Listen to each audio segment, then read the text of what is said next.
अच्छा must feel like that, you know. Punjab में क्या चल रहा है? वोट ऑफ नो कॉन्फिडेंस होगा या नहीं होगा? मतलब कितने कॉन्फिडेंट है परवेज़ इलाही साहब और उनकी अपोजिशन जो कर रहे हैं लोग, पीडीएम की जमातें, वो कितनी कॉन्फिडेंट है और पीपल्स पार्टी कितनी कॉन्फिडेंट है? ये तमाम हम जानेंगे। ब्यूरो चीफ जियो न्यूज़ लाहौर रईस अंसारी साहब हमारे साथ मौजूद हैं। रईस साहब अस्सलाम वालेकुम, गुड मॉर्निंग। सबसे पहले तो बताइए, वो जो स्मॉग और वो जो फॉग छाई रहती है लाहौर पर, क्या वो पंजाब और लाहौर की सियासत पर भी छाई हुई है या फिर वो धुंध के बादल कुछ छटे हैं? देखिए, आपने बहुत अच्छी बात की कि जो फॉग छाई हुई है वो पंजाब की सियासत पे भी इसी तरह छाई हुई है।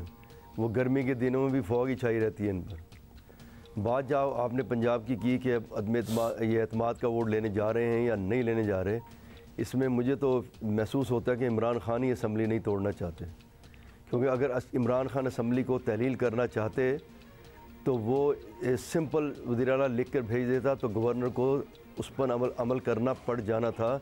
और कानून ये है कि अगर गवर्नर अमल ना करता तो 48 आवर्स के बाद ऑटोमेटिक असम्बली तहलील हो जाती हैं। पहले उन्होंने कहा कि मैं एक डेट दूंगा अनाउंस करने की, फिर अनाउंस किया।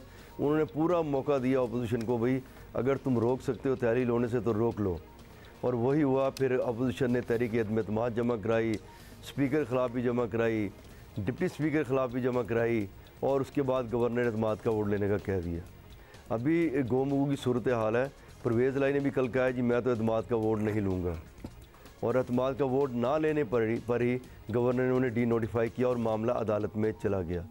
अब मामला ये है कि दोनों तरफ जो है दावे तो किए जा रहे हैं, लेकिन अगर बज़ाहिर देखें तो इस वक्त 191 वोट जो हैं वो तहरीक इंसाफ और उसके इत्तेहादी मुस्लिम लीग काफ के पास हैं, क्योंकि 180 हैं तहरीक इंसाफ के वोट, 10 काफ लीग के हैं, और जो 5 आज़ाद लोग अपोजिशन के साथ थे उनमें से बिलाल बड़ाइच कल इमरान खान के साथ आके मिल गए हैं, उनके 191 हो गए हैं। और इमरान खान को जो खदशा है कि 3 वोट उन्हें नहीं पड़ेंगे, वो मंजर-ए-आम पर आ चुके हैं। मोमना अच्छा रईस साहब, आपने इस सारी बात में कहा है कि शायद पीटीआई ही नहीं चाहती कि ऐसा कुछ अमल हो, लेकिन बड़े थ्रेटनिंग किस्म के स्टेटमेंट्स में फवाद चौधरी से भी आते हैं। आपने और रईस साहब को जरा फुल पे कट करें, मेरी तार निकल गई है, मुझे वो फिक्स करनी है, मतलब आपके कान में जो तार लगी हुई है। अच्छा ठीक है, हम कुछ in the mean time rice साहब ये भी है कि फवाद चौधरी वहाँ से कुछ और कर रहे हैं। मतलब एक टेंशन सी दोनों में जो है लगता है हो गई है, क्योंकि परवेज़ इलाही इज नॉट टेकिंग ऑर्डर्स। जी आपने ठीक कहा। मुझे जो आप कह रहे हैं कि टेंशन सी होगी कि परवेज़ इलाही ऑर्डर नहीं ले रहे, मुझे लग रहा है कि ये दोनों की मिली भगत सी लग रही है कि परवेज़ इलाही कभी नरम पड़ जाते हैं, इमरान खान को ऐसा लीडर करार देते हैं कि कायदे आज़म के बाद ऐसा लीडर नहीं आया। साथ वो कहते हैं कि ये अपनी ज़बान भी कंट्रोल में रखें, उधर से उनकी भी तेज़ी है। मोहन सलाई रोज़ मिलते हैं और आके बाहर कहते हैं कि जी इमरान खान जो कहेंगे हम उस पर हम करने को तैयार हैं। तो मुझे टेंशन कम, ये मिली भगत ज़्यादा नज़र आती है कि दोनों ही चाहते हैं कि असम्बली ना टूटे। तहरीक इंसाफ भी चाह रही है कि असम्बली तहलील ना हो, अपना परवेज़ इलाही भी चाह रहे हैं असम्बली तहलील ना हो। अब टाइम करते करते इमरान खान ने कई माह तो गुजारी दी हैं, पीछे रह के गया है। पीछे आप देखें तो अगस्त तक कितने माह रह गए पीछे, तो उसमें अगस्त तक वैसे असम्बलियाँ ख़त्म हो जानी हैं। तो इसलिए ये जो आपको जो रस्साकशी है उसमें जारी है। और जो मैं पहले आपको बात कर रहा था कि 3 लोग जिस तरह उन्होंने कहा कि ये उनके साथ नहीं है, एक मौना वहीद नहीं है, एक जो सामने आया अपना दोस्त मोहम्मद मज़ारी नहीं है, और एक वो लियाकतपुर के एमपी हैं चौधरी मसूद, जो पहले भी परवेज़ इलाही को जिन्होंने वोट नहीं दिया था। अगर ये 3 भी ख़त्म करें तो 188 उनके पास हैं। लेकिन दूसरी तरफ जो नून लीग का दावा है, उन्होंने कहा कि उनके पास भी 8 से 10 लोग ऐसे हैं कि जो लोग उस दिन गैर हाजिर होंगे। उनकी कोशिश है कि अगर ये एतमाद का वोट 11 से पहले लेते हैं तो उसमें इतने लोग गैर हाजिर कर दिए जाएँ कि उसमें उनकी मेजॉरिटी 186 ना रहे। और उसमें कानून ये है, जो कन्फ्यूजन है वो भी मैं आपको दूर कर दें लोगों की। उसमें कहा जा रहा है कि अगर फर्स्ट रन में 186 ना हो तो सेकंड रन में जिसकी अवान में अक्सरियत होगी उसकी हुकूमत होगी। लेकिन इसमें ऐसा नहीं है। वो आइनी माहिरीन भी ये कहते हैं उस वक्त होता है कि जब कोई कंटेस्टेंट हो वज़ीर आला का, जब इलेक्शन हो रहा हो, 2 उम्मीदवार हों, उसमें सेकंड रन होता है। इसमें कोई सेकंड रन नहीं है।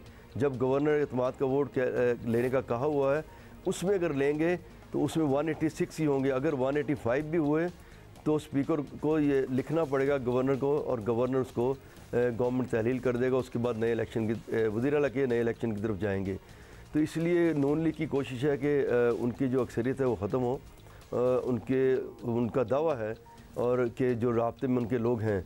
दूसरी तरफ जो मुस्लिम लीग काफ के लोग हैं वो 10 MP हैं परवेज़ इलाही समेत, लेकिन काफ लीग के जो सदर हैं चौधरी शुजात, उनके जो घराना है, उनके ज़रा ये कहते हैं कि जी 3-4 उनके राब्ते में हैं, लेकिन हमारी इत्तला है कि उनके साथ अभी एक भी राब्ते में नहीं है। ये काफ लीग के जो 10 वोट हैं ये इंटैक्ट हैं पूरे, और हत्ता कि जो उनकी बिस्मा चौधरी हैं जो चौधरी शुजात की भांजी हैं वो भी अभी उनके साथ नहीं है, परवेज़ इलाही साहब के साथ हैं। और हत्ता कि एक चौधरी शुजात की जो सिस्टर हैं गुजरांवाला में गुजरात में, वो भी इमरान खान के हक़ में उनका भी सोशल मीडिया पे बयान आ चुका है। तो अभी तक तो ये ऐसा नज़र आ रहा है कि ये एतमाद का वोट का कहा है, क्योंकि 11 तारीख को डेट है हाई कोर्ट में। हाई कोर्ट ने ऐसा बाउंड नहीं किया था उन्हें। हाई कोर्ट ने कहा था कि आइन के मुताबिक जो भी आप कर लें, आप अपना एतमाद का वोट लें, एतमाद का वोट मिल जाए बताएं तो उसके बाद आप असम्बली तहलील कर सकते हैं। साहब अल्टीमेटली तो ये एक ही ख़ानदान है ना, चौधरी शुजात भी क्यों चाहेंगे कि परवेज़ इलाही एतमाद का वोट ना हासिल कर सकें? क्या पता यहाँ भी मिली भगत कुछ चल रही हो। नहीं, वो बिल्कुल आप ठीक कह रहे हैं, ख़ानदान एक ही है, लेकिन ख़ानदान में दूरियां हो जाती हैं। और सियासी ख़ानदान है, दोनों फर्स्ट कज़न हैं और एक दूसरे की बहनें भी उनके घरों में हैं।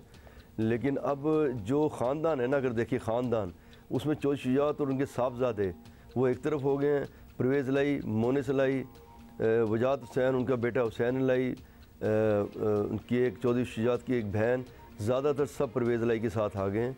और वो ख़ानदान में ये कह सकते हैं कि इस वक्त सियासी दूरियां हैं। ये बेशक परवेज़ इलाही साहब ने उस दिन कहा था कि हमने जुमा की नमाज़ इकट्ठी पढ़ी, लेकिन अभी तक चौधरी शुजात और परवेज़ साहब की मुलाकात भी नहीं हुई, ना ही मोनिस इलाही के चौधरी साहब से मुलाकात हुई है। वो एक बीच में एक आया था बैच कि परवेज़ इलाही कुछ टिल्ट हुए थे उस तरफ के काफ लीग उनको वज़ीर आला ले ले, और चौधरी शुजात से उन्होंने कहा था आसिफ जरदारी साहब ने और शहबाज शरीफ ने कि अगर वो गारंटी दें तो हम कर लेते हैं। लेकिन मोनिस इलाही और उनके जो साथ ख़ानदान के लोग थे, उन्होंने एक बार फिर उन्होंने पीछे बैक कर लिया।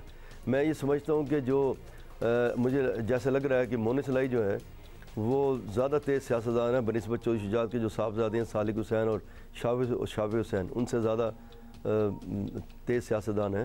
और वो मेरा ख्याल है कि अब सालिक हुसैन और जो शाफी हुसैन है उनके तसल्लुत में जाना नहीं चाहते, क्योंकि उस तरफ अगर उस तरफ साथ रहेंगे तो चौधरी शुजात के तसल्लुत में रहना पड़ेगा, सालिक और शाफी के तसल्लुत में रहना पड़ेगा। अब वो रहना नहीं चाहते, और ख़ानदान के जो ज़्यादातर लोग हैं और जिनकी कह सकते हैं गुजरात में ज़ोर है हुकूमत है, वो हुसैन आई वहाँ पर हैं, वजाहत वहाँ पर हैं, ये सारे इकट्ठे हैं। तो सियासी तौर पर ख़ानदान में दूरी हो गई है। अब ये तो सियासत है, सियासत में और इक़्तिदार में भाई भाई को मार देता है और बाप बेटे को, ये अलहदा हो जाते हैं, तो सियासत में तो दूरियाँ हो जाती हैं। तो अभी तक तो हमें मुझे मिली भगत नहीं लग रही ये सियासी। और अभी तक आपको परवेज़ इलाही साहब की पोजीशन भी बड़ी मुस्तहकम लग रही है, ऐसा ही है? वैसे ये सारी जी बिल्कुल आप खिचड़ी पक रही है। बाहर देखें तो 188 वोट हैं उनकी, अगर एतमाद का वोट लेना है तो परवेज़ इलाही अगर वोटिंग हुई तो वो जीत जाएंगे। ये बताइएगा, एतमाद का वोट हासिल कर लेंगे, इस सारे में पंजाब की गवर्नेंस पर भी कोई तवज्जो दे रहा है या सारी तवज्जो इसी तरफ है सबकी? लेकिन परवेज़ इलाही साहब काम तो रोज़ करते हैं, लेकिन गवर्नेंस जो कह लें कि वो किसी हद तक जो कहा जा रहा है, आप देख भी सकते हैं कि गवर्नेंस उनकी आजकल है ज़्यादातर गुजरात, मंडी बहाउद्दीन, चकवाल, इसके इर्द गिर्द जहाँ पर उनकी काफ लीग के MPs हैं, नुमाइंदे हैं। और सबसे पहले उन्होंने गुजरात को डिस्ट्रिक्ट बनाया, अब फिर वज़ीराबाद की तरफ आ गए। और ये छोटे छोटे अभी लोगों का ये भी कहना है कि डिस्ट्रिक्ट ज़रूर बनाएं।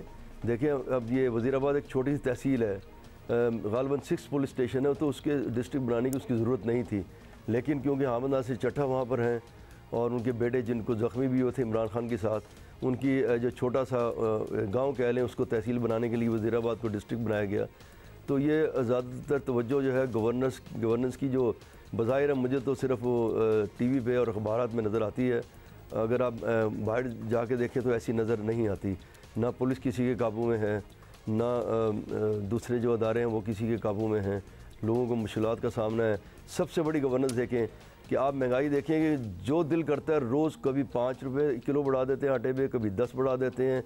जो अगर रोटी 15 से 20 रुपए की है तो जो उसका वजन होना चाहिए उसका वजन उसका आधा भी नहीं है। सबको अपनी पड़ी है और अपने ही रूल्स और लॉज चल रहे हैं। सब बहुत बहुत शुक्रिया, thank you for giving us an update from Punjab.